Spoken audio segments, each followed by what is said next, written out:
National ચેમ્પિયનશિપમાં ગુજરાતના 7 ખેલાડીઓએ ભાગ લીધો હતો. તેમાં ભરૂચના પ્રથમ વસાવાએ ઉત્કૃષ્ટ દેખાવ કરી ગોલ્ડ અને 2 બ્રોન્ઝ મેડલ મેળવી ભરૂચનું નામ રાષ્ટ્રીય કક્ષાએ ગુંજતું કર્યું છે.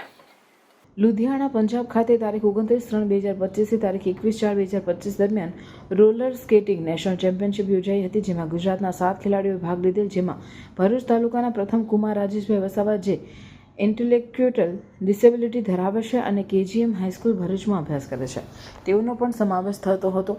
આ ચેમ્પિયનશિપમાં પ્રથમ વસાવાએ 100/2 મીટર રિલે રોલર સ્કેટિંગમાં 1 ગોલ્ડ મેડલ, 300 મીટર રન સ્કેટિંગમાં 1 બ્રોન્ઝ મેડલ તેમજ 100 મીટર રન સ્કેટિંગમાં 1 બ્રોન્ઝ મેડલ મેળવી ભરૂચ જિલ્લાનું અને ગુજરાતનું ગૌરવ વધાર્યું છે. જિલ્લા શિક્ષણ અધિકારી તેમજ શાળા પરિવાર દ્વારા પ્રથમ વસાવાના coach special educator Patel Kalpanaben અને તેના માતા પિતાને ખૂબ ખૂબ અભિનંદન પાઠવવા સાથે પ્રથમ વસાવાને આગામી સમયમાં નેશનલ અને ઇન્ટરનેશનલ કક્ષાએ રમાનારી સ્કેટિંગ ચેમ્પિયનશિપ માટે શુભેચ્છા પાઠવી છે.